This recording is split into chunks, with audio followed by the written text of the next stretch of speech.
What's up? What's up? I hope you all are having a great day. Today is Think About It Tuesday. And the reason why I say that is because I was thinking about what the next topic was going to be that I shared with you all. And I was like, I talked about the auction, I talked about wanting to help, everyone with financial literacy and wealth and leaving a legacy and things of that nature. And so I really wanted to take it back because I started thinking about it and I was like, well, how did you even get your start in real estate? And my start in real estate was because I was a senior in college and I was going to be moving to Jacksonville, Florida, where I was going to have my first job. And when I started doing research about how much the apartments were going to cost, I was not interested in having to pay that. I was only going to be making $40,000, although $40,000 was a lot of money to me.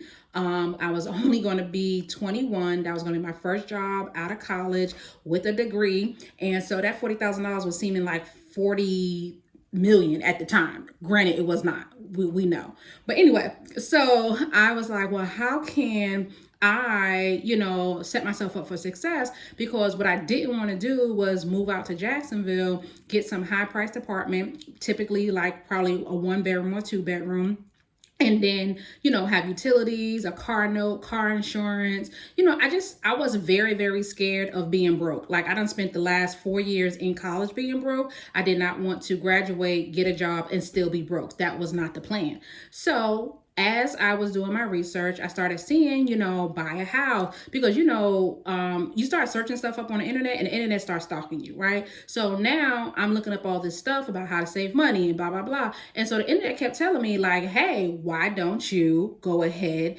and try and actually buy something? So the thought never really entered my mind, because up until this point, my mama, my daddy, like, I didn't know anybody personally, like as far as family, that owned a house. Like, I've grown up in apartments, my entire life. So I'm like, they ain't never had no house, so how am I gonna get a house?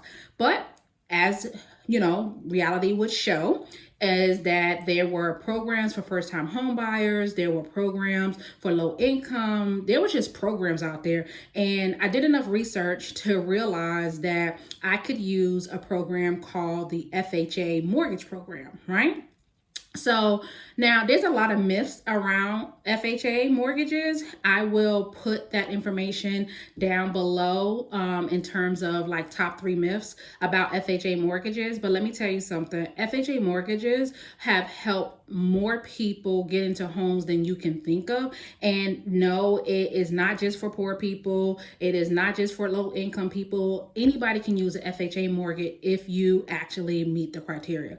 So I picture this. I'm 21 years old. I got a little bit of change saved up because I had a fellowship that I got my senior year. And now I'm trying to figure out how I'm going to buy this house that I don't even know what it really entails, in terms of buying a house. But I went online, I started searching, and I found 3 houses that I wanted to see. Based off of the calculators that were available online, all the calculators basically was like, hey, homegirl, if you want to keep your payments low, you need to find a house that's going to cost you $80,000 or less, right? So I'm like, I bet. So I found these houses. They were in different price ranges. And the day of my last final, I was like, I'm gonna get on the road in the morning. I'm gonna see these houses. I had already talked to a realtor. And Jacksonville was only a couple of hours away from where I was going to school. So I got on the road in the morning. I was like, look, lady, I need to see these houses by noon and then be back on the road so I could take my final exam. Long story short, got out there, saw 3 houses, fell in love with one of them. However, the people really wasn't trying to move. So I had a second option and she was like, all right, the people seem motivated. Let's go ahead and put in an offer. I didn't really know what the process was, right? But I was excited, and she was like, all I need you to do is write a check for $500. That is going to be your EMD, which stands for earnest money deposit, right? This is basically the money that you submit with your offer. And then after that, I would need to go and apply for financing and all this other stuff, right? So up to this point, I'm not even pre-approved. Yeah, go figure. So she was like, we'll do that, hope for the best, and see if they accept your offer. So I was like, okay, cool. So write this check for $500, fill out this offer to purchase this house. The offer was for $72,500, right? It was a 3-bedroom, 1.5 bath townhouse. It had the biggest backyard in the subdivision, directly across from the pool, and it was over 1,300 square feet.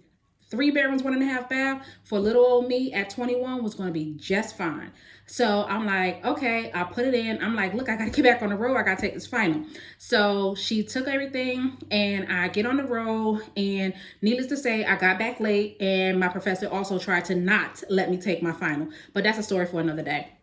Long story short, by the end of the day, my offer had been accepted, right, for $72,500, and then I had 10 days to make an application for, financing. So now I'm like, okay, I don't even know who to call. So now I'm back on the internet, and I'm looking for people who offer FHA loans, right? So I come across a guy, I call him up on the phone. He is super helpful, super patient, and he's like, look, don't worry about it. So he was like, I got to run your credit. He was like, have you ever had any credit?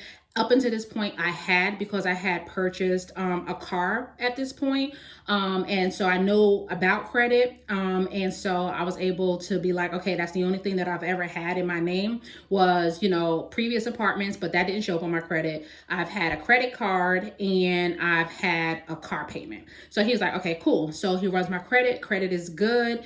And so he was like, you're pre-approved. So he was like, I need all of this documentation back. So basically he wanted my bank statements. He wanted the letter, the offer letter from my job, because remember, I'm about to graduate from college. My job is not going to start until like the middle of May, and this is April, right? So I'm like, okay, like what's up? I don't really know, between here, like the checks ain't been no real checks. I've been getting money from my fellowship, but they took the offer letter as bond. And so I was able to use that to, solidify my pre-approval. And then he just literally walked me through everything else. And so long story short, in May 2001, I closed on my first purchase for $72,500, 3-bedroom, 1 bath, 1,320 square feet to be exact. Super excited, right? So now I'm in this house, and my mortgage, which was principal, interest, taxes, and insurance, which is also known as PITI, was less than $800 a month. And this is seriously less than what most of the people I knew in Jacksonville was paying for rent at that time. So I'm winning, right? I'm super excited. I'm winning. And, I got my little money stretching. This $40,000 is looking real sweet, as far as my income. And so over time, I stay there. Now, 2 years later, I am approached via mail by a marketing company, right? And basically what they did was offer me an option to refinance my house. So I'm like, refinance it to do what? But what they said was it was something called a FHA streamlined refinance, right? So I was able to refinance my house, not have to do a whole bunch of paperwork, no money out of pocket, and get a significantly lower rate. However, the catch was I was going to go from a FHA 30-year fixed mortgage to a FHA adjustable rate mortgage, or ARM. However, the main point that was so appealing at the time was that my mortgage payment was almost going to be slashed in half. I literally was going to be going from paying like $800 down to paying like $430 something, right? And that was crazy. So I'm like, this can't be real, right? So I'm thinking it's a scam, blah, blah, blah. Nope, did all the paperwork. Everything got done super, super quick and easy. And so now my mortgage is less than $500 a month. I am winning, right? And I did this in less than 2 years after making the original purchase. Fast forward. In 2005, I'm about to move in with my then boyfriend. And so I'm like, well, if I'm moving in with him, he had just bought a new house. Like, I don't need this, because in my mind, I wasn't really thinking, and I had nobody, coaching me, no one in my ear to tell me like, chick, don't sell this house, like keep this house and rent it out. You know what I'm saying? So at this point, I'm like, look, I'm gonna put it on the market. I did a lot of work myself, and then only thing I really did was painted the house and got all new carpet, right? And that was it. Man, I put that house on the market. It didn't last a week. I put the house on the market for $119,000. Yes, $119,000, and it sold in less than a week. Okay. And the great thing about it, by this point, although I didn't know enough to be savvy and keep the house, I was savvy enough that I had already started flipping houses by this time, right? And I was already dealing with real estate on a different side. And I had already had my real estate license. So not only did I put the house on the market myself, when I sold the house, I sold it for $119,000. And after everything was said and done, I cleared over $40,000 as my net profit from selling that house. On top of that, I made a commission as a realtor. So I basically double dipped, right? So essentially, I got well over $40,000 because I got my real estate commission on top of the money that I made after paying off my mortgage balance. So I'm saying all of this to say, right now, I live in the DMV, right? There are so many people paying so much money in rent.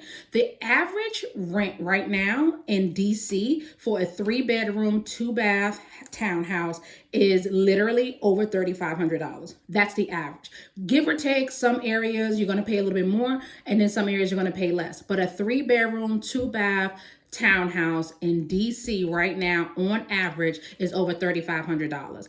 And the funny thing about it is my interest rate back in 2001 was 7%, right? Even though I was able to do the FHA Streamline refinance, the original rate was 7%. That's basically what the rates are right now, right? And so I'm saying that because some of y'all in this DMV market, and y'all are paying so much money for rent. There are so many condos and so many other options that you have out here in the DMV where you could essentially get you a condo in DC, right? It may not be a luxury building condo, but what I'm trying to tell you is if you want to figure out how to stack this paper and make money with wealth long term, y'all could leave these luxury apartments alone. And you can get you a 2-bedroom, 3-bedroom condo or townhouse for $115,000. I look at these houses all day because I am also licensed here in the DMV. And I see these properties available all the time, and they're sitting on the market and people are not picking them up, right? So, but what I'm telling you is as an individual, even if you do not have any money, even if you do not have good credit, I'm trying to tell you that there is still programs under FHA right now, today in 2025, where you could qualify with very low income and very low credit scores, right? And you can get into a house with no money down, right? And only have to pay closing costs. However, there are down payment assistance programs that can help you with your closing costs. So I'm trying to tell you people right now, if you are somewhere and you're paying $2,000, $3,000, you know what I'm saying, or more for a rental, you could essentially set yourself up for success by getting one of these condos in the DC area for literally less than $150,000, and you could pay the interest rate of 7%. You would be paying half or a third of what you're paying in rent right now. And then guess what? It's a game changer because once you start saving on that side, that extra money you was paying on rent, you could easily go ahead and pad your bank account. And then now you up here saving $1,000, $1,500 a month. Even if you just save $1,000 a month off of how much you was paying on rent, that's $12,000 a year. 12,000 times 5 in 5 years, that's $60,000. Like, the math is really mathing on this one. You understand what I'm saying? So what I need y'all to do is have an abundance mindset. I need y'all to change your mindset. Sometimes instant gratification ain't really all that. If you guys are serious, like really serious about how to change your life utilizing real estate, I'm telling you, buy something now for yourself. Interest rates are not going to be 3%, 4% no time soon. So if you keep sitting on the sidelines talking about, oh, I'm going to wait for interest rates to go down, they're going to go down, things are bad, blah, blah, blah. Listen, it's not happening, okay? Like, it will literally take an act of God, not an act of Congress, an act of God for interest rates to hit that low interest point again. Right now, what you need to do is buy the house and essentially figure out how to maintain what you can at this point, and then use your real estate and the savings to leverage other opportunities in the future. If you don't believe me, you can go online, run any mortgage calculator, and put in the numbers and see exactly what you would be paying if you were to buy a house. I have a connect that will, work with people who actually want to do a FHA loan. And like I said, it's FHA with no money down. So not even the 3.5% that I paid back in the day. Because when I got the FHA loan back in 2001 on that first townhouse, I did 3.5%. But 3.5% of $72,000 wasn't really nothing. Like, I paid less than 3%, less than $3,000. And so what I'm trying to explain to you is that this is something that is very doable. Hit me up if you want more information. I got you.